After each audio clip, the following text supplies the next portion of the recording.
one of the Oh, rare thank you, moments Andy, for delivering the pizza. That was a really nice gesture. Oh, did everyone not get it? Or what? What kind did you get? Anchovy. Oh, no wonder. I don't Ooh. like anchovy. Love anchovy. Okay, we're going. We'll wait another minute. Wow, another minute. Right. That never happens. Okay, 7. We are now at 7. Good evening, everyone. Let's call the Board of Directors meeting for the Cities Association of Santa Clara County to order. May we have the roll? Campbell is Paul, I think, will be joining us shortly. okay. Cupertino, Here. Gilroy, Here. Los Altos, Los Altos Hills, Here. Los Gatos. Here, Who is that? Sorry. Rob Rennie. Okay, thank you. Milpitas. Here. Montesrino. Here. Morgan Hill. Mountain View. Palo Alto. Margaret is here, I think. She was here. Liz. I don't see her right now. I'm here, Liz. Okay. San Jose. Here. Santa Clara. Here. Saratoga. Present. Sunnyvale. Present. And Santa Clara County. Well, I'm here. Thanks for asking. Thank you, Steve. And just for everyone's note, for those of you that weren't at the previous meeting, I just wanted to welcome Auden. Auden is our new help for Andy, so that, and Andy, you might want to say a few words as far as taking off some of the load as far as the many duties that we keep seem to giving to Andy on a weekly or monthly basis beyond what we initially thought at the beginning of the year. So, Andy, do you want to say a few words? Yeah, so Auden is here to help support all of you and me as well. I'm really excited. Auden will be taking over the board clerk functions during our meetings and doing minutes and helping with the agendas. And then a lot of office help as well. So I have sent to you all in an email Auden's contact information, an email and phone number. Auden is working 40 hours per month, where Auden is very gracious in being flexible as we work out exactly how this is going to work. So Auden is a senior at UC Davis and is from Campbell. So very excited to have Auden. Welcome aboard. Thanks for having me, y'all. Thank you. Next up is the consent agenda. Does anyone wish to pull an item from the consent agenda? There's a lot on there. Yes, there is. Does the member of the public wish to speak on any item? Mr. Sinks? Seeing none. Is there a Move to motion? approve. Mary Second. Lynn, move to approve. Second. Thank you, Deb. May we have a roll call vote?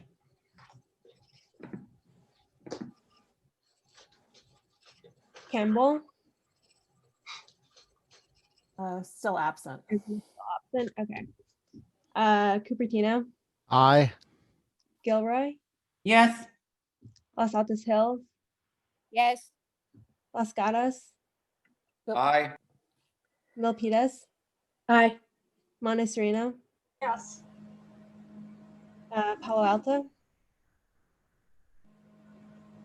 Yes. San Jose, Yes. Santa Clara, Yes. Saratoga, Aye. Sunnyvale, Yes. and Santa Clara County. Oh, not Thank you only for asking. I voting on the- actually, Want to vote? Okay. For No, no. Here, Andy so Los Altos is here. Mountain View as well. And I vote aye. I vote aye as well. And then Morgan Hill, did you get Morgan Hill or did we lose Rich? Is Rich still here? Um, Don't see him. Hold on. I just got a message from. Hold on, he just asked me to resend the link. I mean, we Okay. could probably move on.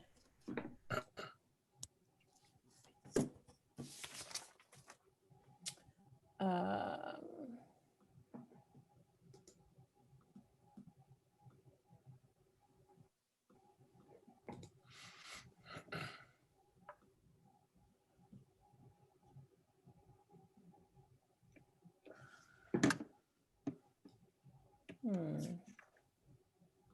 I'm going to continue. Yeah, go ahead. Next up is committee actions or presentations. First up is the Legislation Action Committee. Thank you, Chair. Thank you. This will be brief. The Legislative Action Committee discussed 4 state ballot measures, Proposition 19, 21, 15, and briefly 16 based on the timing. And we have no recommendations for the board. We had a speaker on Proposition 19 and a very good discussion, and there were motions placed on the floor, but it did not get enough support from members.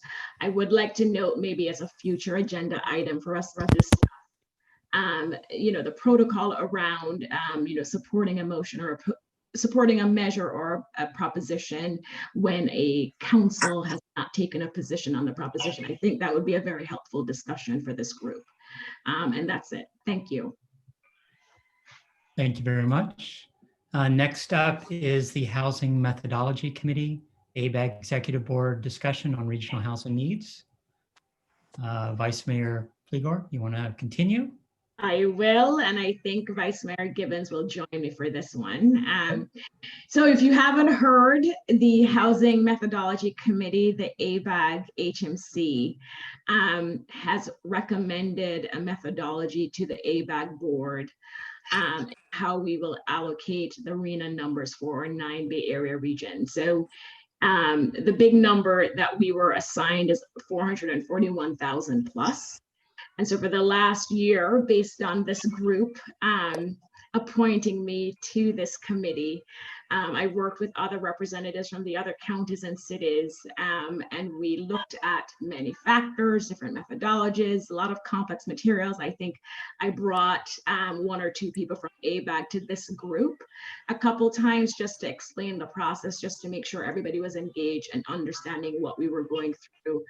And I also tried to keep everybody apprised of what was going on through emails. So I hope this doesn't come as a surprise to you.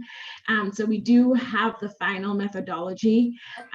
If you look at the numbers, and I think it's in the packet, we all have much bigger numbers than we did in the last cycle.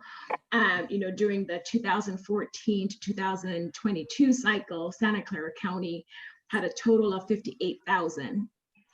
This cycle, based on the option that's being recommended, we will have Santa Clara County as a whole will have 143,550. And this is representative of all the different jurisdictions in the area and also statewide. I remember when the numbers came out for the LA Southern California region, the reaction was the same. When we took the vote at the HMC level, we had 27 representatives in favor of this option 8A, and we had 4 members opposed to option 8A. Some of the 27 members that eventually supported option option 8A had their own option as well that they were pushing. But when they realized that it wasn't going to pass, they didn't have enough votes, then they joined the option 8A group. And the next step is for the ABAG board, and this is where Vice Mayor Gibbons comes in. We meaning ABAG, based on HMC's recommendation, will present this option. We know that there's at least one group that plans to oppose option 8A. And one of the main arguments they're making is this option only benefits Santa Clara County. And you know, I don't want to get into the details. I know I've shared a lot of information about this process, but the two big factors that we ended up considering are, you know, high opportunity access areas and job proximity. And their position is, you know, in Santa Clara County, this is where we have a lot of the tech companies, a lot of the employers. And so that should have been weighted more than a lot of the other factors. High opportunity areas. We also have high opportunity areas in Santa Clara County as well. And so the two primary factors that were considered really contributed to our big number. The second point that this group is making in opposition to option 8A is that the baseline that's being used for the methodology should be the existing household numbers versus the Plan Bay Area 2050 future household numbers. And you know, when you look at their proposal for a baseline, it would increase, I think, our allocation units by 53,000, and then, you know, most of the other regions it would go down. And I'll tell you a couple of reasons why, you know, majority of us, not just Santa Clara County, not just myself who represented Santa Clara County, but 27 members supported option 8A. One is it advances the statutory objectives laid out by HCD. So the legal requirements that this methodology need to meet, 8A meets them. The second reason why I supported option 8A is it actually allows for a more equitable distribution throughout the region. You don't have one county taking more, or we're 33%, taking significantly more than the other counties. It really spreads out the distribution. 3, by using the Plan Bay Area 2050 baseline of future households, it's really factoring in, you know, where we project growth, like where we project homes being built. And there are 33 different factors that go into this consideration, you know, with what's happening with COVID. I know telecommuting was one of them. And so that's another reason why I supported 8A. Another reason I supported 8A is it really reduces GHG emissions. It was, when we did the metrics, it was definitely one of the best performers in reducing GHG emissions. So for all those reasons, I think 8A is the best option for the region. As I said before, you know, we still have the largest share, and we're only one of, I think, 4 counties where our share of the RHNA allocation is more than our share of our household population. So it's not great news for us, but I think it is where we need to be. And so that's why it's surprising that, you know, when you have so many other jurisdictions thinking that we should have more of the load, I think we have a good share, and I think this is a fair outcome. And I hope the ABAG board supports option A. So I'll pause there. I don't know if Liz has anything to add. I'm happy to take questions. So Liz? I have a little bit of a challenge, a personal challenge. I think the methodology, you know, you have to rely on the discussions and the options that the committees that Nisa sat on worked on. And it wasn't an easy job, and I appreciate her. Believe me, I was not. I made a lot of friends. I appreciate the analysis, and I support the decision. I will say that I need to go back to my favorite topic, which is the Plan 2050. And I have encouraged all of your cities, all of our cities, to review the 2050 plan very thoughtfully and carefully because of the underlying assumptions. I agree. And unfortunately, Campbell's number went from 933, I think, to 14,000 something. So we're more than a 400% increase. And I'm trying to get an answer from staff. I personally spent quite a bit of time with staff correcting the base because it's still, I actually got it, does not show it, and now it shows again. It shows 3 more light rail stations going through Campbell that don't exist and won't ever exist. When we have physical barriers for the half-mile circle, where you can't get across the Creek Trail or Highway 17 to get to the light rail stations that actually exist, 2 of them. So I'm hoping that the planning collaborative can help get some of this information corrected, because I don't think it's the intent to, San Jose surrounds us by 3 sides and everybody thinks we're part of San Jose these days. So I think we all have to be careful. I would encourage you all to make sure you understand what the assumptions are, and understand the Plan 2050. It was a huge deal at the executive board in August about using the 440 number versus the 2050 projected number. And the decision was to stick with the 440. There was a tremendous amount of political pressure. We all got zillions of emails, lots and lots and lots of complaints. Some said it was too high, most said it was too low. So I encourage you all to check the assumptions in the Plan 2050 to make sure that the information is correct. I agree, Liz. Okay, thank you very much. Let's see, we have several people who want to comment. First up, Councilmember Davis.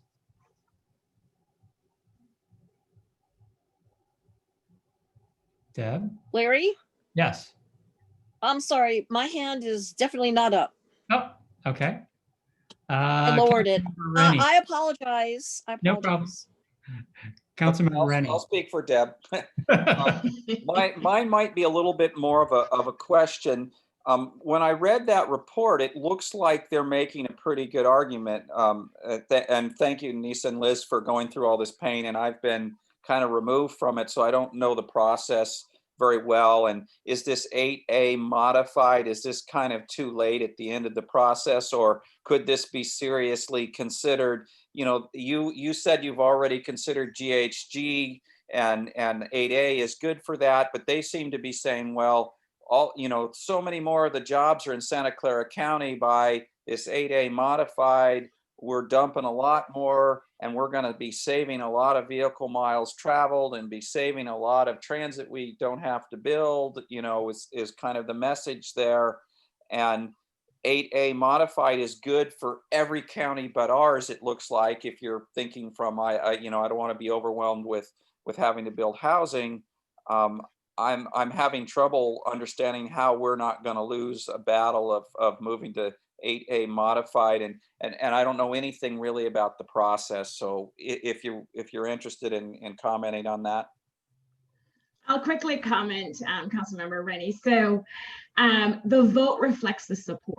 So these numbers that are in the letter that you're reviewing, they were public to everyone who voted to still support option 8A from all jurisdictions, not just jurisdictions within Santa Clara County. And I think the 2 primary reasons that we heard from non-Santa Clara County jurisdiction representatives who supported it are: 1, it goes back to the statutory objectives.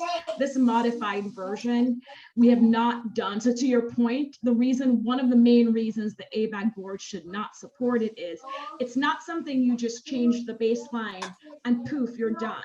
If you change the baseline, it's like the domino effect, and you have to go back and do all the analysis and the evaluation that we did for the different metrics and the different objectives under the law. And so we really don't know what impact this modified option 8A would have, apart from the numbers that they're showing. Whereas with option 8A, and the reason why a lot of non-Santa Clara County jurisdictions supported it, supports the statutory objectives. And remember, our methodology has to be approved by HCD. And they're going to test it against the statutory objectives, affirmatively furthering, housing, like all these things that they're going to go down the list, and option 8A meets all of them.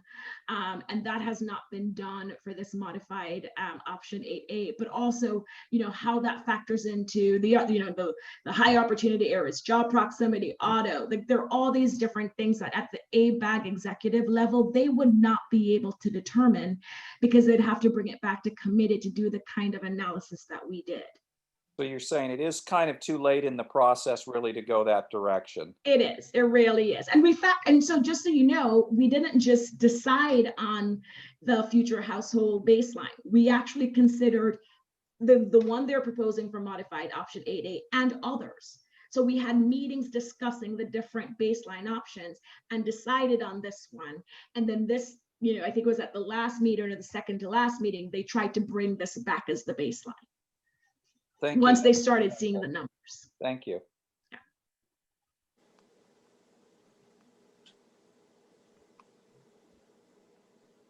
I see no other comments or questions. We have 2 members of the public who possibly wish to speak. Rod or 415-309-9206. Either of you wish to speak on this item?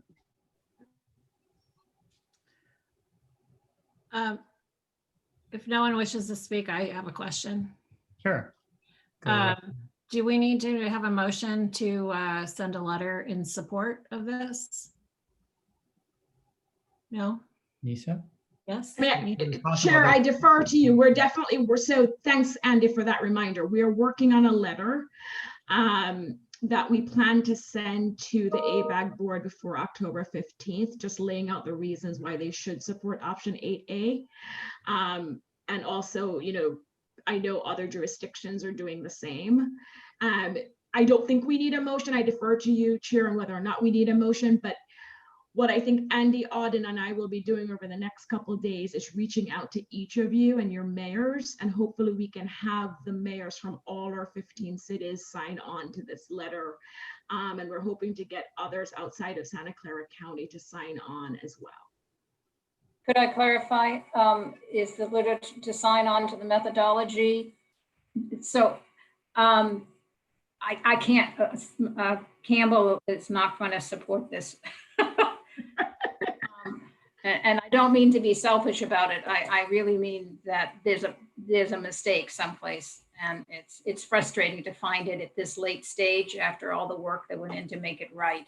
So I'm more than happy to support the methodology and the selection of 8A, but not the end result. Right. And as you know, Plan Bay Area 2050 is still being finalized. So to your point, Liz, now is the time to validate the information, because once it's final. It is considered, for all intents and purposes, it's considered final. Yeah. Okay. Okay, so a motion really isn't important at this point, correct? Vice Mayor Fligor? I don't think a motion is necessary. We'll get the letter out and reach out to each of you or your mayors. Good enough. Thank you. Okay, we'll move on to the next thing. Next is the nominating committee announcement. So for those of you who haven't heard about the process before, from a cities association standpoint, the president basically comes up with a nominating committee, and I've had two likely suspects, and of course that is Mariko and Chappie have been nice enough to be part of the nominating committee for the proposed list of executive board members for next year.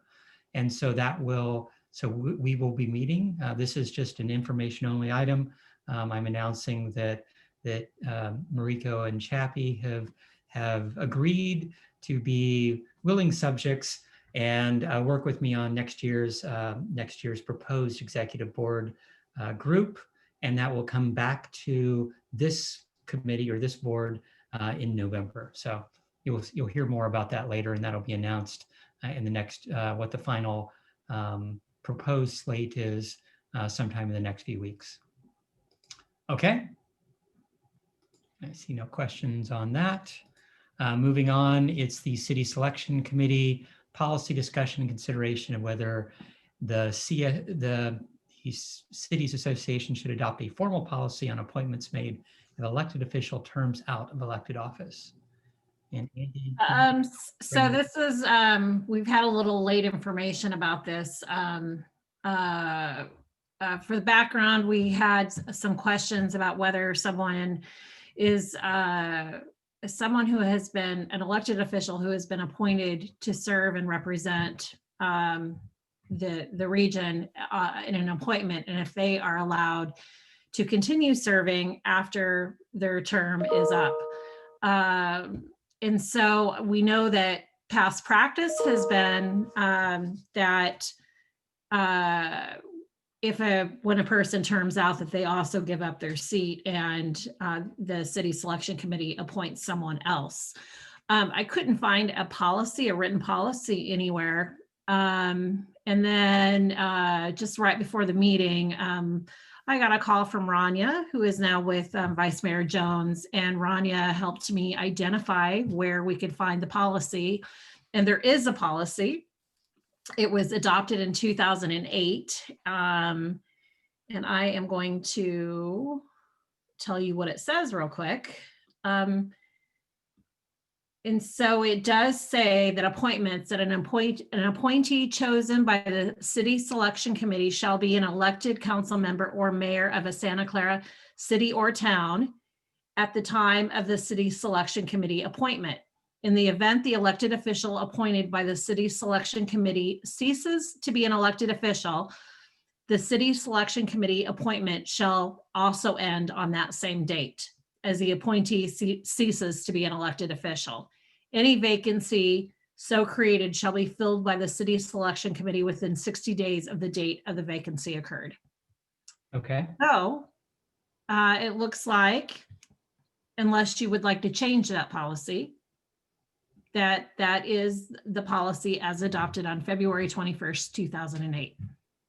Correct. And we talked at the executive board meeting that, that has applied at multiple positions in the past.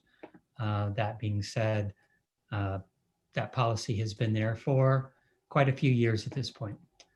So anyway, let's go ahead. There's some discussion. First up is Councilmember Niss. Liz, you're muted. Now she's muted. Mute. There you go. So it would seem as though this would be a good time to memorialize this. It's been 12 years. I know there was a search for it, how handy that Rania came to the fore, but who's a good parliamentarian to know, should I make a motion to memorialize it? Should we make a motion to continue to honor this decision that was made in 2008? Anyone know exactly which way you go about doing this? So I can make a proper motion. I think Shantine might have comments on that. Shantine and I did discuss this before the meeting as well. Shantine? Sure. Thanks, Andy. So, ultimately it is up to you all if you want to revise that policy, but I would just say that the organization is itself in a process right now of, essentially developing and evolving into a JPA. And with that, there will be some, fairly large substantive changes. And so one of the things that could be done is waiting for the organization to be reestablished or to be established as a JPA, and then to allow either another discussion on this and ratification of the 2008 policy or an adoption of a new policy. But it's entirely up to you all. There's nothing legally prohibiting you from moving to determine whether or not you want to ratify it right now. I would just say that since this will have to be redone once the JPA is established anyway, there's an option to essentially wait until that time. So with that being said, it is ultimately up to you all. You could move to make a revision here or to adopt a different policy, but in any case, we will have to do this again in a few months once the JPA is established. So because it will be a few months before the JPA is established, I would suggest that for the time being, that we continue to honor the 2008 stipulations that one needs to be in elected office in order to hold those positions that come forward at the end of one's term. So just to give you an example, Rod might be on here somewhere as an outlier, I'm not sure, but both of us end our terms on the Air Board. So when that ends, then somebody else will be taking that over from there on. And that's an understanding, that's an Air Board bylaw and so forth. So I would suggest that, as I said, until the JPA is in place, that we keep this as is. I think it's pretty straightforward. That's my motion. Thank I'll you. second Liz. that. And before we take the motions, we have at least one other person who wishes to speak. Vice Mayor Gibbons. Okay, so thank you. This is not oh, excuse me. This is not a minor discussion. We have spoken at the previous meeting, the need to have a discussion at the board level and perhaps starting at the executive board level on how to make appointments to ABAG and MTC and perhaps others such as BACMed in a manner in which, as Rod has done, gone up the ranks and become chair, and Liz Niss in the past has done yeoman work on getting through these committees. The last few years, we have not had that continuity. And now that ABAG is being merged into MTC, having a Santa Clara Cities Association rep, not a supervisor, but one of our cities rep on the MTC board is really, really important. That position is, given the discussion tonight, going to be vacant. And so I would ask, my point is, I would ask that there be a discussion really early, either late in December, but the holiday, or very early in January within the 60-day time frame, so that we can, the Cities Association can have a clear strategy on how to leverage the money and other opportunities in being in decision-making roles at ABAG and MTC. Okay. Thank you. Thank you, Liz. Yeah, so I think I do agree with that. Of course, Mariko isn't here, who will be the preemptive president next year. But definitely, I do think that that's important from an organizational standpoint. You know, I do think that it does make sense to talk about strategy for that organization, you know, going forward, and how our representation does, you know, what our goals are, and from what we want that representation to do for us. So I do agree with that. And I'll talk to Mariko. Good. Sure. If I may, they just combined the legislative committee and one other committee, and it's almost all supervisors. And it's very heavy weighted in the North and East Bay. I'm feeling anxious for us. And that's appreciated. Thank you. Does any member of the public wish to speak on this item? Yes, it looks like Mr. Sinks. Rod, do you want to say something? Go ahead and unmute. Yeah, hi. Thank you very much. Yeah, I'll second what Liz said. We do need clout at ABAG, so it's going to be important not only to have an effective representative on the ABAG executive board, but also on these joint committees that have come up. I am your alternate representative to ABAG, and at the meeting where this was voted on, I expressed myself and my concern about our representation. And what they basically said is, hey, we've taken the people who are already on the committee and from ABAG and MTC and given them, put them on this thing. A number of them are rolling off, including I think the likes of Scott Haggerty and so forth from Alameda County. But it's going to be very important for whoever is your next appointee to the executive committee to have a strategy to get on these committees that are part of the joint group, because that's where, you know, many of these regional organizations, including the Air District, that's where the real work and discussion takes place. When it gets to the full executive board, you know, you already have a lot of support for whatever the recommendation is. Second thing I would point out is at least for seats for the Air District Board, which Liz and I have, Liz is correct. You will need to pick replacements for us come January or whenever. We, by California statute, can serve, I think it's 60 or 90 days after we're no longer electeds, but thereafter there have to be new appointments made.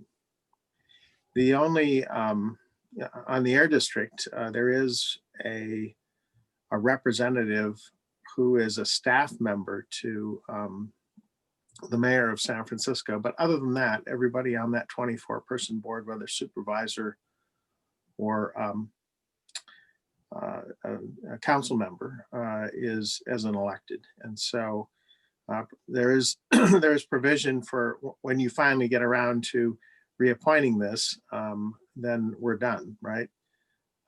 But we can serve up to, I think it is 60 or 90 days to cover this time. I would urge you to, as you come up with a new policy, as you're forming the JPA, to see if you can do your best to align these positions with the start of the year, more or less. If you do that, you know, you have whole terms. We've been inconsistent about that during my time, which has led to having to do partial year reappointments. And the statute, at least for the Air District, is clear. Whenever you're appointed, you're up. You have exactly 2 years, right? So I know Andy is aware of this issue, and we just urge you to make appointments at the beginning of the year, and then you're all cycled up with the election cycles. Thank you. Thank you very much. We had a motion on the floor from Liz Niss. Larry, And- might I just add Sure. one more thing? With the Air Board, Rod is right. So I don't know about the other groups that we've been discussing, but for Air Board, what they say is in that 60 to 90 days, a new group gets sworn in. Usually, I know some of you get sworn in December, but I think the majority are in January. But it then takes a while for whomever the new mayor is to decide where they're going to put their, you know, where people want to serve. And so it takes a little while before that actually happens, which is why the Air Board allows for that 60 to 90 days of, you know, opportunity to move smoothly. Can I just, I'll make a comment just as a complications regarding ABAG. The ABAG appointments are in the middle of the year. And July, something, I think June, July-ish, on 1 year, and then the next year, for 1 year for the cities, and then the next year for the counties. And so the problem with these mid-year for ABAG is that what if someone terms out? Then we're making an appointment for maybe a half a year, you know, for a half a year until an election. So it's complicated. And when I talk to ABAG says that they have an unofficial grace policy that they'll allow someone to serve until we reappoint. And I think that's fine until there's probably something contentious that happens and then somebody challenges whether they really have the right to vote. So, so I think there's a bigger problem with how the agencies, how they've written their appointments. So I don't know, that seems like a really huge challenge to take up, of having all the agencies try to realign those appointments. And don't Yeah. forget MTC. Right. Yeah, along, so Chair, Sure. this is Karen Go ahead. Montano. So along those lines, as Andy was discussing or addressing, I see a lot of inconsistencies with the way ABAG is, their policies. They, it just doesn't make any sense why they would start in July, or these appointments in July. I think that needs to be addressed and it needs to be visited, because even if we appoint someone on the ABAG, when a council member or member, there's a lack of institutional knowledge. And how do we preserve that institutional knowledge, moving forward when you appoint someone? And then also there's sometimes some council members can't attend, or probably have never attended. And so how do you address that? And what are the rules? So I really feel that there needs to be more in-depth discussion of how the policies that ABAG has in regarding these appointments. So maybe that could be a discussion sometime in the future. I'm not sure. But yeah, thank you. Definitely, it should be part of, the January discussion, but I think ultimately it's talking to our county supervisors and saying, can they put appropriate pressure to change that appointment policy? Because, it's the same thing as even the county supervisors, That's correct. from election year and everything else, that, the whole July appointment scheme doesn't really work for any elected at the end of the day. So with that, seeing no further comments, I know that Councilmember Niss had a motion, and I don't remember who the seconder was. Can you repeat what the motion was, Liz? It was me, Councilmember Montano, that seconded. Thank you. And with that, I think the motion, where you're asking the motion was just to continue supporting the policies and procedures of the 2008 for City Selection Committee. great. Thank you, Andy. Okay, Auden, may we have a voice vote? Mayor Klein. Yes? Okay. Vice Mayor Bernald. Yes. Councilmember Davis. Yes. Vice Mayor Jones. Aye. Councilmember Niss. Aye. Vice Mayor Abakoga. Aye. Oops. Mayor Constantine. I probably gave you an old sheet. It's Mayor Abakoga. I'm Sorry. That one's on me. Mayor Constantine. Aye. Councilmember Turner.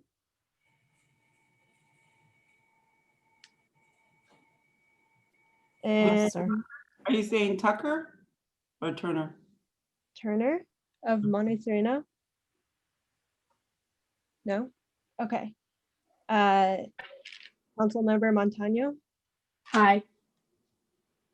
Councilmember Rennie. Aye. Mayor Wu. Aye. Mayor Pepper. Yes. Councilmember Tucker. Yes. Mayor Sharf. Aye. And Councilmember Campbell is absent. No, I'm here. Oh, that's right. It's the wrong one. I wanted to vote on this one. Sorry, Liz. Okay, motion passes. Okay, thank you very much. Next up is item number 4, planning collaborative budget, consideration of approval of the planning collaborative budget, 160,000 in scope of work. Andy? So I gave you a presentation last month and we discussed the planning collaborative and the budget. And we ended the meeting without forgetting to take have a motion considered for the board to adopt the budget. And so the budget is, do you all want me to put it up on the screen, to share a screen for you to look at it again? Yeah, would you mind? Yes, I might. No, I'm kidding. Hold on one second. Let me pull that up. Okay.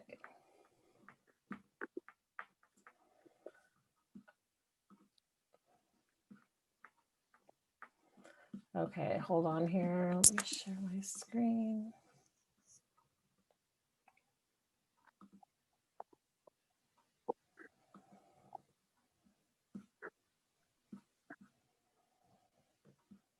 Scrolling.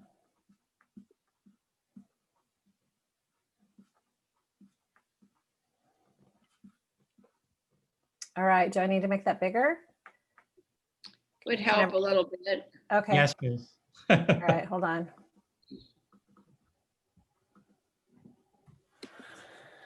Oh, and then it may not load here. All right, let's try that again. It does not want to get bigger for me. Oh, hold on.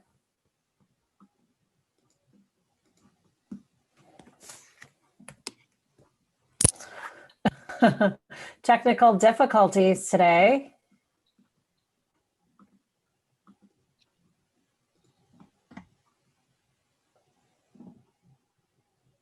I don't know why it's not getting bigger. There it is. That's okay.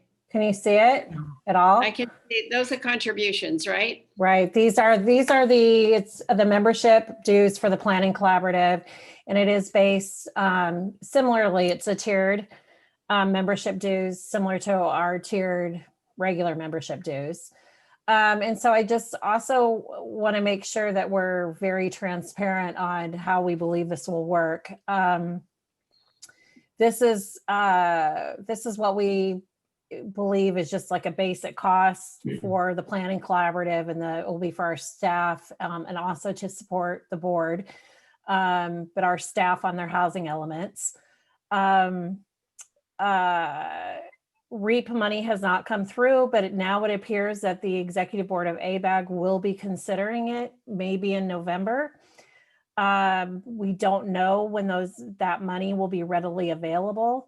Having a discussion with the executive board about this, if the money were to become available at the beginning of the year sometime, then the question is, what do we do with these funds? Do we allow the collaborative to do more work together and expand the scope? Or do we refund the money? And at the time, the executive, last week, the executive board, their inclination was to expand the scope of work so that we could do more because of, I'll maybe let the, I have feedback. Hold on. Okay, that might be better. Sorry, I had a lot of feedback there. The idea was that because of the pressure with the housing situation, that having the planning collaborative will support our staff more and in the long run, support our cities more. And the executive board members may have some input on that as well. So does that answer your question? So there's that. And then the scope of work is, we left the scope of work broad. And the idea is for the scope of work, and the reason that we did have the scope of work rather broad, the reason is that then it allows our staff to jointly consider projects that benefit everyone together. And so this is how we began. Our scope of work with B&D planning has been broad. And the idea is that it allows our cities to come together and identify projects that everybody needs and tasks that everyone needs. Okay, thank you, Andy. Mhm. Mayor Scharf, comments, questions? Oh, yeah, I had a question. Can you go back to the contribution per city? Yeah, absolutely. So I just wonder, I mean, do you have a spreadsheet that shows the, is this based on, it's not based on population, obviously, because Milpitas has 25% more people is paying the same amount It's as Palo Alto or Cupertino. What is it based on? It's a tiered approach, and they use it. It's based on how I also believe that SB is it SB1, SB2 funds were. They use the guidelines for something else that HCD has done. Oh, okay. So it's not population based then. Yeah, well, not exactly. Not exactly. Okay, thank you. But- That's all I had. Thank you. Any other questions or comments? And on this one, because it's a planning collaborative, we'd like to let Steve Preminger speak as a member, since they are one of our members as Sure. well. So I just wanted to make that reminder. We Okay. should have charged them a lot more. I agree with you, Liz. It should be 20,000. Easy. Thank you, former supervisor. We think that, we like this. It's an outgrowth of the collaboration, and we think this will help us working with Brad and Driscoll, and we can work to put forward our housing elements and collectively address the shared issues that we all face. So, we're fine with this, and we can go back and work on the amend the Cities Association MOU based on how you feel about this. Okay, thank you. Mayor Wu? Yes, hi. I have a question here is to clarify, excuse me if I don't understand, I'm confused. We earlier this year talked about the RENA methodology that, there's a fee assessment. And now we're talking about the planning method, collaborative fee.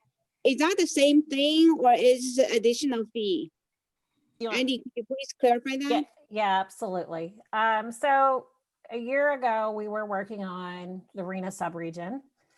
And then what happened when we were getting ready to adopt and begin the RENA subregion, we figured out that that because of the way state law had changed and the timelines for ABAG and HCD didn't align. So the plan that we had created wasn't going to work. And so that's where we did the 11th hour pivot and created the planning collaborative. And so we had an initial fee and every city paid the same amount. It was $3,333, $3,333.33. And initially, Mayor Wu, Los Altos Hills did not join at the beginning, but we allowed them to attend.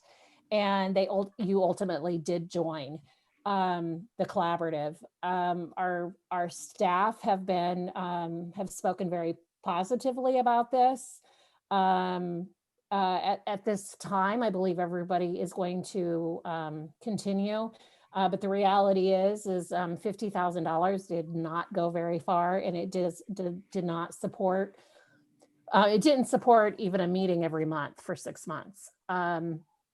But so the idea is that they'll actually have more meetings than that. And the collaborative has also supported some efforts COVID wise as well. So does that help? Yeah, so I would think that the planning collaborative is somehow the replacement of the RENA methodology. Well, it's not a replacement. The planning collaborative is going to be working on the housing element. Okay. Regarding the comments about your spreadsheet, the fees, I wanted to just make a quick comment on your, the fee assessment. I understand it's some kind of tier-based. Los Altos still has 8,000 residents and we're paying 6,500. If we were gonna pay 6,500, that's about 90 cents per person.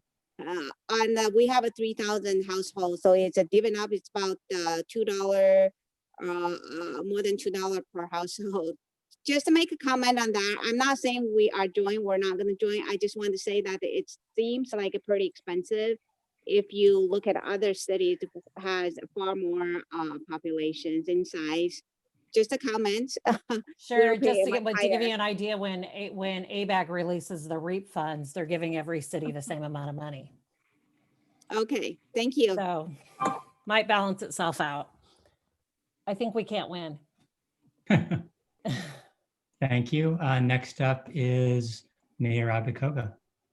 Thank you. I just was gonna comment. I appreciate the interest and concern about the tiered costs, but we all have to do a housing element, and I don't think it's necessarily based on population how difficult or complex or challenging these housing elements are. So, I would argue that I think that what we have is good, but if we were to even pay even more similar costs, I think that could be argued. So I'm happy with the tiered approach, and I appreciate work on that as my dog barks. Thanks.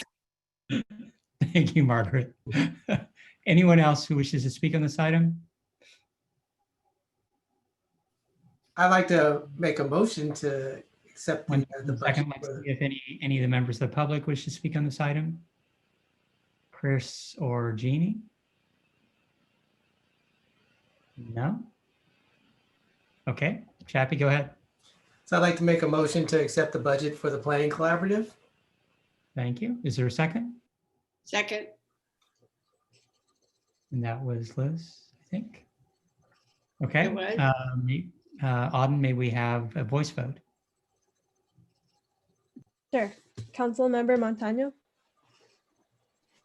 And hold. Yes. Councilmember Turner, Yes. Mayor Constantine, Aye. Mayor Abacoga, Aye. Councilmember Niss, Yes again. Vice Mayor Jones, Aye. Councilmember Davis, Yes. Vice Mayor Bernald, Aye. Mayor Klein, Yes. Mayor Scharf, Aye. Councilmember Tucker, Yes. Mayor Pepper, Yes. Mayor Wu. I'm gonna abstain on this one. Abstain. Okay. Councilmember Rennie, Aye. and then Steve Preminger. I continue to be a non-voting No, participant. you're voting on this one because it's a planning collaborative. Yes. On I this one, can't vote. You do get to vote. yes. Then I'll vote in person and say aye. Thank you for the precedent. Thank you, Steve. And Larry Campbell finally joined. I apologize for being late. Oh, So thank you. an aye to that. So we'll add that aye vote. Apologize. Nice Fine. to see you, Paul. Thank you. So that carries, I think, unanimously with those present, except for one abstention. Okay. Let's go ahead and move on to the next item, general discussion and updates. We're actually ahead of time for the first time in many meetings. But I just wanted to go through, and we'll do this a little bit out of order because we'll get to successes and challenges in a little bit. I do want to go through COVID-19. So as everyone saw earlier this week, there was the big announcement beginning of the week on moving into the orange tier, which is expected to happen next week. I don't know, Steve, if you have any comment on this, but basically moving into that next tier and allows indoor restaurants, conceivably theaters, as well as a certain amount of indoor religious gatherings. And so I know that the county health department is working on those directives. Steve, do you have any comments that you might want to add here?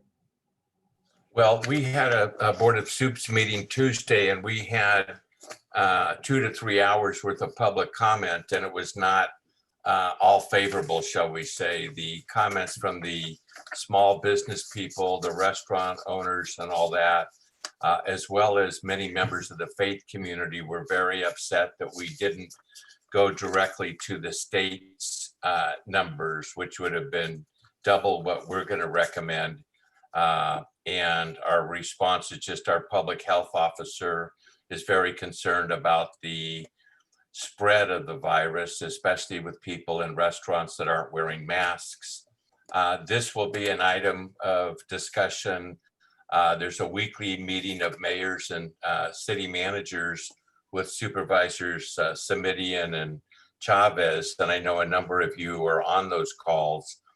So we want to drill down on this because it is a concern, and we certainly don't want to leave our big businesses languishing. We want to see, what our city's doing, because many of yours, if not all, are extending help to small businesses so that they don't go out of business and those jobs are lost. So very difficult struggle, but we will be talking about that Saturday, and certainly invite any of you that are interested to be on the call.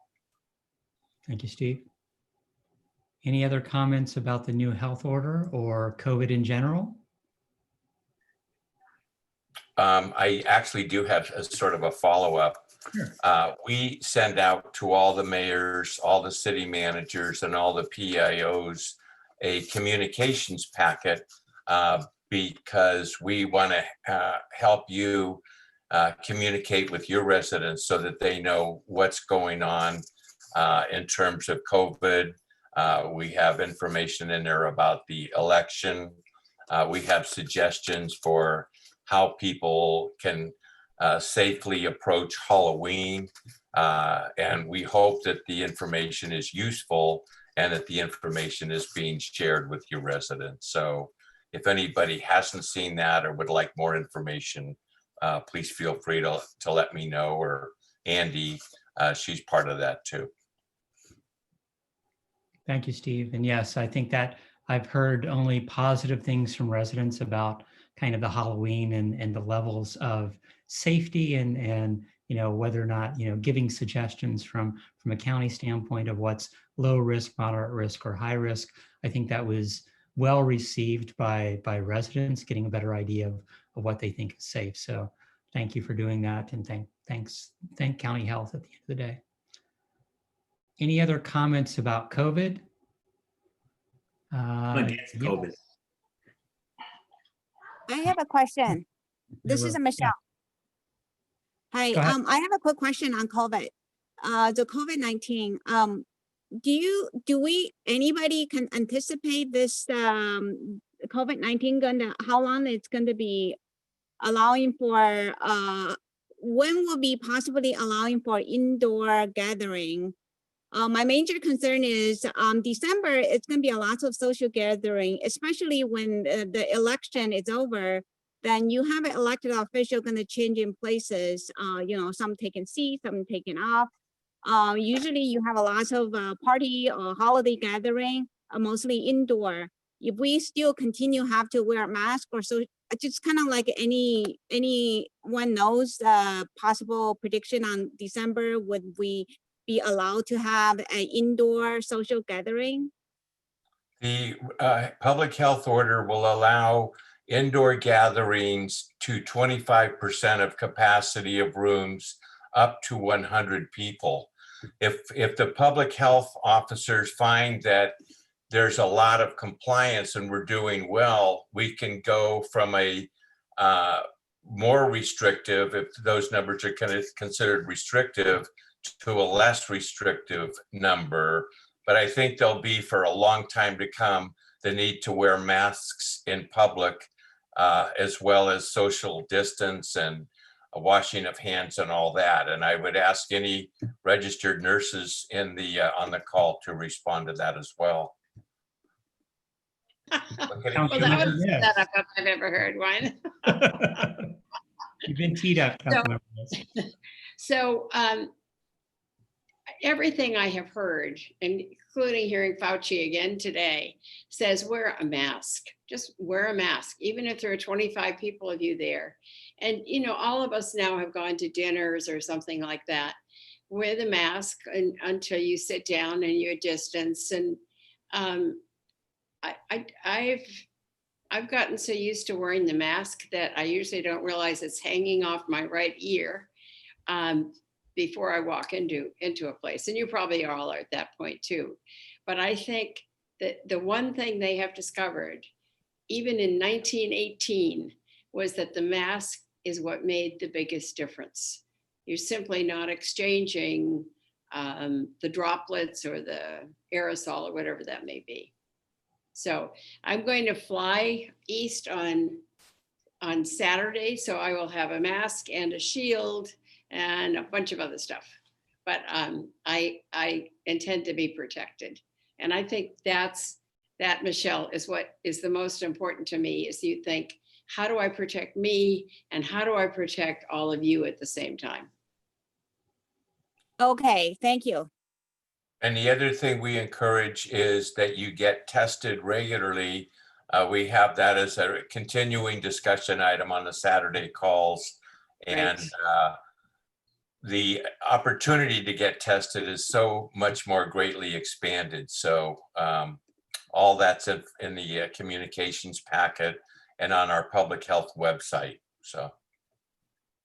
Thank you. There's testing in Palo Alto tomorrow if anybody wants it. Thank you, Liz. Did you have any other comments, Liz, on as opposed to just answering the question? As the former public health nurse. Yes, exactly. I think Liz would encourage us all to get our flu shots as well. That's true. I would. I'm glad you brought that up. I think now apparently is a good time. They didn't want you to do it in September, but I guess October is ideal, from what I hear. Okay, good to know. If we could meet in person, we could just take care of it, right? Exactly. Next up is Vice Mayor Bernald. Thank you, Larry. I am hearing reports that there may very well be a shortage on flu shots this year. Can anybody confirm or deny that? The county's giving out flu shots to anybody that wants them. We've heard that we haven't gotten our full allotment in. We expect to have our full allotment by the end of the month.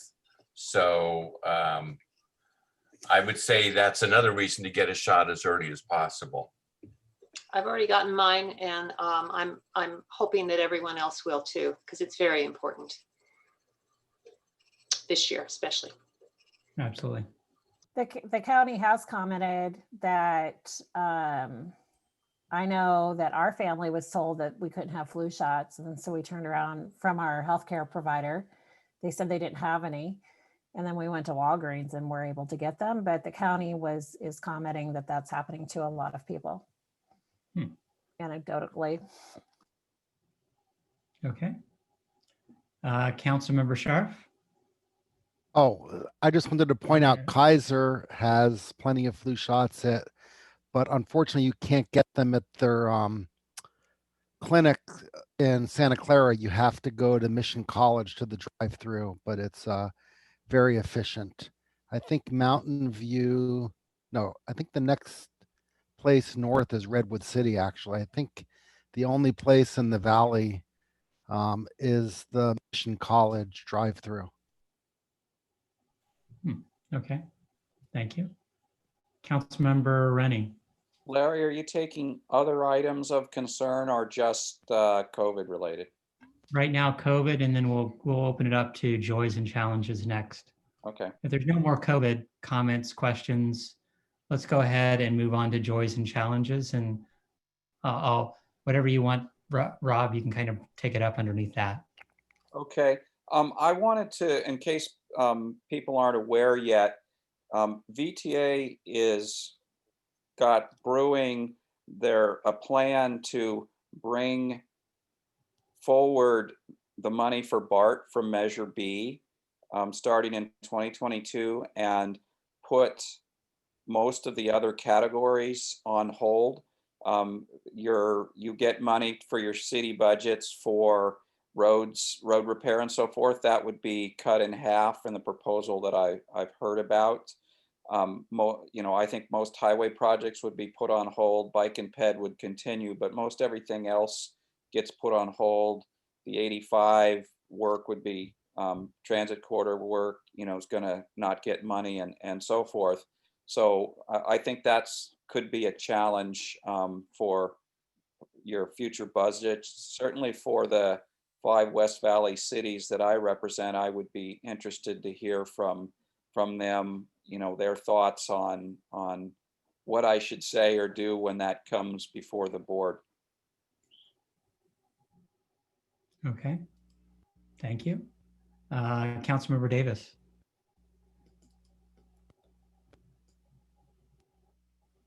And you're muted still, Deb. Can you hear me now? Yes, I can. Okay. I want to thank you, Rob, for bringing that up. Our city manager just let us know that they were reallocating the Measure B funds, and it was not making us very happy because we had put into our CIP budget some of this money for repairs and things of that nature. So I agree with you. Maybe it should be agendized on the association conversation going forward, Larry, if we could do that and have that discussion, because I would like to know the impact it's going to have to the Santa Clara, our county and other cities. I think that we definitely need to have that conversation. So thank you, Rob, for bringing that up. And I would just add that what I hear is they're not planning to bring it to any of the committees, so it won't go to PAC. It'll come straight to the board, is what our city TAC members are telling us, which means they probably want to move this quickly. So again, just FYI. What is the timing? Do you know, Rob? I don't know what the timing is. Okay. Thank you. Mayor Scharf. Well, of course you should oppose this. This is, this is insane. Rod Sinks brought this up at our council meeting as well. The fact that they're not bringing it to any of the committees is just outrageous. They're trying to push this through under the radar. They've always been trying to screw over the West Valley cities, and this is no exception. So please oppose it. Okay. Mayor Wu. Yes, I have heard that. The SB 1120 that was put into the back burner a couple months ago is coming back in December. SB 1120 basically it allow multi-unit development on single family dwelling. And I want to bring this because I heard it's coming back in December. I know that the city's association has voted against it. And is the city association going to continue to support this? And given the concern that including myself and many other elected officials probably termed out as well.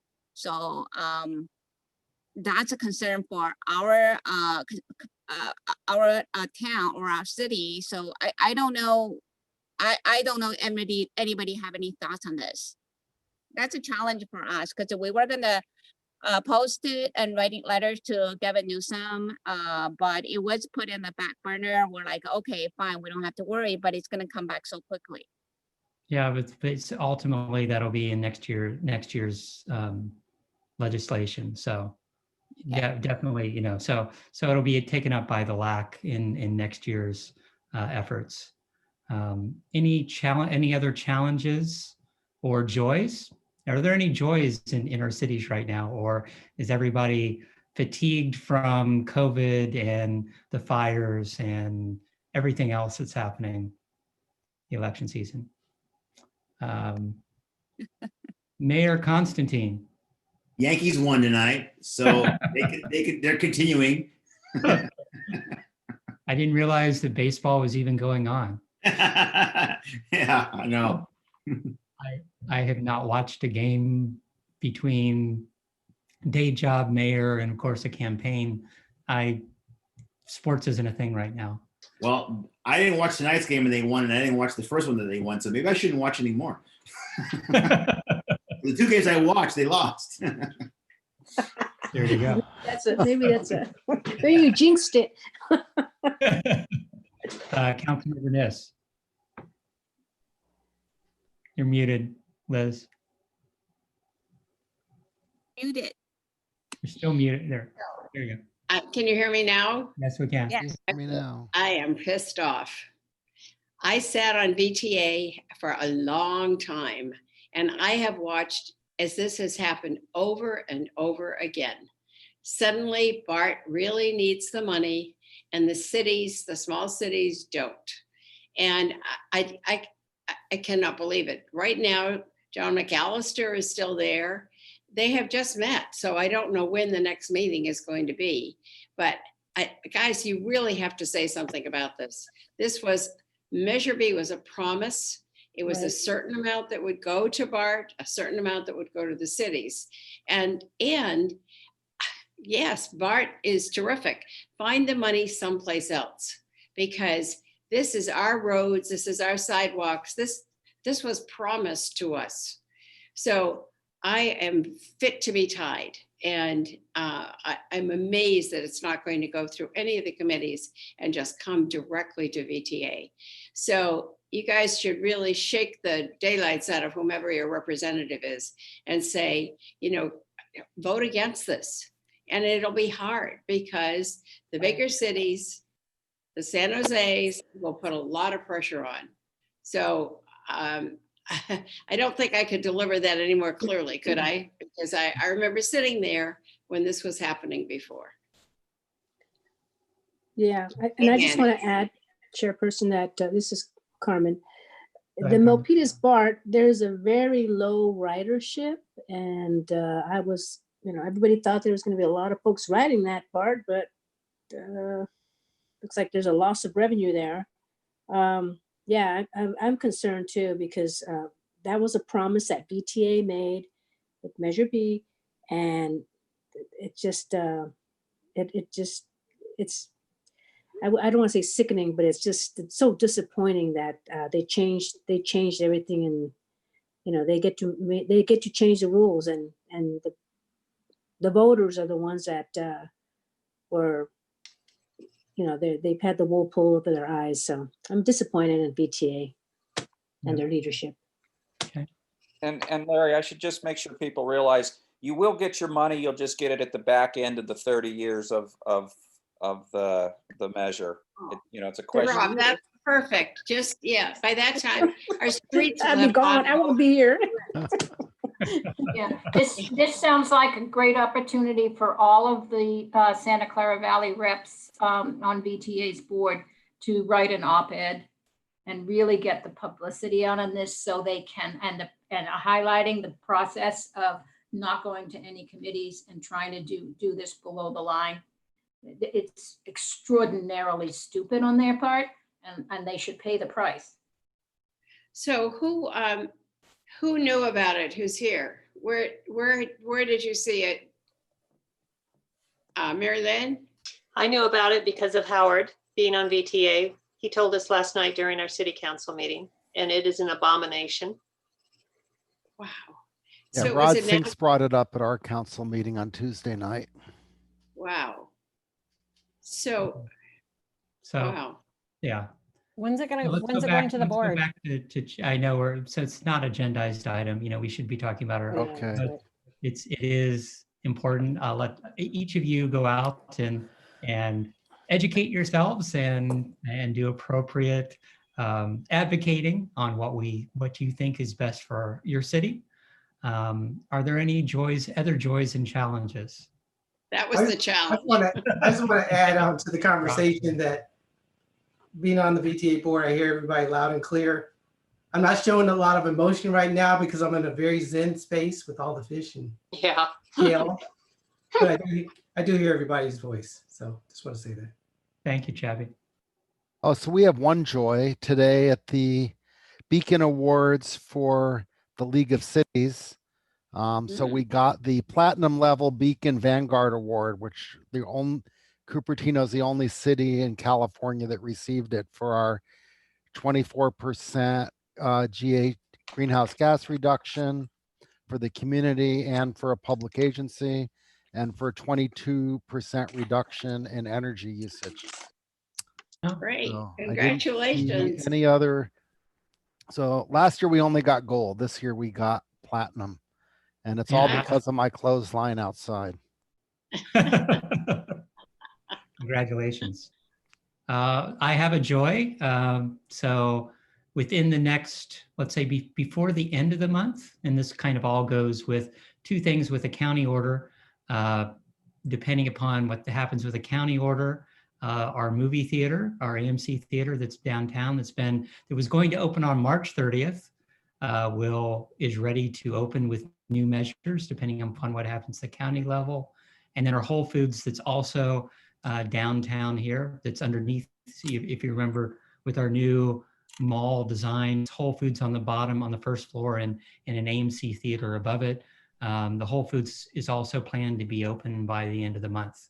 So our Nice. downtown is lively, and people have been waiting for this for years at this point. This is why I got involved with the downtown, or with the city 15 years ago, was the new vision of a new mall and a new downtown. And so that's kind of one of the big cornerstones. We opened Target in about 2006, and then things kind of stopped because of the downturn and lawsuits and such. So we've had multiple hundreds of apartments that have opened in the last few years, but this is the first big retailer that will be open, Whole Foods, and then the theater. And once Whole Foods opens, a lot of other restaurants in our downtown that are nearby in the mall will also be opening, that we're kind of waiting for that anchor tenant. So that's good from a downtown Sunnyvale standpoint. Let's see. Mary Lynn? Well, Larry, you reminded me of something. On Saturday, we as a city held a drive-in movie. And we had 50 cars this time. We had about 75 the last time we did that. It was also combined with Howard's State of the City, which he pre-recorded, so it was only 15 minutes long. And I see the smiling faces. Also, he got to show his favorite movie, which for October was a great success. And it's Frankenweenie. So it was quite a delightful night. There are good things that can happen in all of this, and everyone enjoyed it. And we gave out swag bags, and it was a good time by all. Nice. Great. Any other joys or challenges? Seeing none, we'll move on to the City Managers Association report. Ken?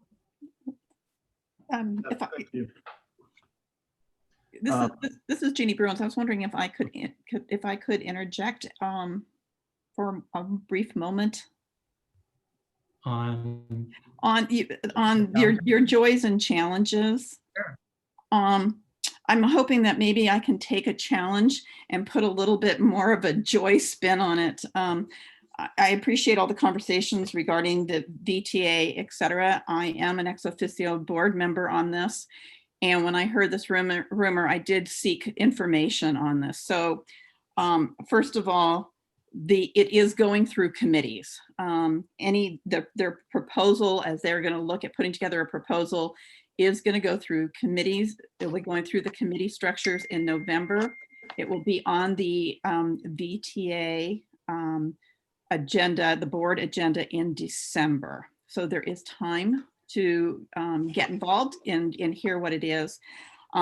Not all cities, so just so that you know, not all cities were invited into a meeting that took place with city staff people, select city staff people, to hear about, it was kind of doing a preliminary, you know, making staff people aware. So not all 15 cities had somebody sitting in that meeting. And so it is unfortunate that this has gotten a little bit out of hand, but I can confirm it will go through the committee structures in November, and then not to the board until December. So everyone will have a chance to hear the specific proposal. Okay. Thank you, Jeannie. Thank you. Kent? All right, thank you. The City Managers Association had its weekly update meeting today, and our topic was really to talk about what cities are doing to look ahead to open their city hall and sort of what the current status is. And I think pretty much all the cities are in the same boat. Our city halls are closed. We're providing virtual services and services in some cases via appointment, but city halls were closed, and even with the new health order, it does contain language saying essentially anybody that can work from home should work from home. So there's really no imminent plans for cities to open their city halls to the public from the city managers on the call today. That's all. Okay. And did you want to comment, since I know that playgrounds have opened in a lot of our cities over the last few weeks, and I know that was a topic at the city managers meeting, not this week, but probably last week. It was. We share information on a lot of that kind of stuff, and I think you know, in Sunnyvale we're opening playgrounds in phases. Some cities have been open for a while, and other cities I think are following that lead and opening their playgrounds and parks as well for the most part. Thank you. Councilmember Niss? So, make sure I am unmuted. So Kent, I have a question in particular about indoor air. I have a constituent who keeps asking why we are not upset about the indoor air, particularly in our city buildings, City Hall. Is this anything that's come up at your meetings? Yeah, just as airplanes worry about their indoor air, is there something that we don't know about with city buildings or City Hall? I think the type of ventilation system in city halls are so varied, it's really hard to look at effective retrofits, although there are some air filters that claim they can filter out viruses. So there is potential there to help clean the air within your a building, but it really would depend on how the air is circulated, and it'd have to be a case-by-case assessment. So it's not something that we've talked about at our meetings. If you have a chance, I'll ask Ed to bring it up as well, but several constituents have asked about it. I don't know enough about the topic other than I know how carefully the airlines have treated their air. But that's a whole different situation. So thanks. The county gets offers from vendors for all different kinds of products, including air purifiers, special lights that would clean the air, kill viruses and all that. So we have a very thick docket of folks that are trying to do business with us. So we could make some referral. Yeah, I'd love to know more if anyone knows more about that. They did give us a table that the CDC did a study, and when they talk about indoor air, there was a table and it shows all the different risk exposure. So your exposure if you're outside, if your exposure if you're in a group, and your exposure when you're at an indoor gathering with so many people. That was part of what, maybe that's what are they talking about, something like that? Because your exposure goes up so much when you go inside, more than twice. Have you got anything in writing about that? I'll find the table and I'll send it to you. Yeah, I'd really like that. Thanks. Okay. Thank you very much. Andy, Executive Director report. I've been really busy. But now Auden is here, and so I'm not going to be so busy after after we get Auden onboarded. I've just been attending all the usual meetings, trying to get the Planning Collaborative on its next step. And I think everybody will be happy with that when that happens. And that's about it. Great. Okay, with that, any public comment on items not on the agenda? Jeannie? I actually have a public comment on an item that was on the agenda. We can't go back. Yeah, I understand that you can't go back, so I will make my public comments then, Mr. Klein, as I do have a significant concern regarding transparency. You're publishing an agenda that has times on it. This is a public agenda. You had an item on your agenda that met ahead of that time. So obviously the public can't rely on this, and most good practices are you may have an internal timestamp, but you don't publish it as the external one. And then the other thing is the website does not have anything in terms of what it is, what specifically action was or recommendation and such. So I am sorry that I missed that. And so Larry, I would like to have a chance to talk with you to understand the decision made and to get clarification if the decision is what I expected it to be.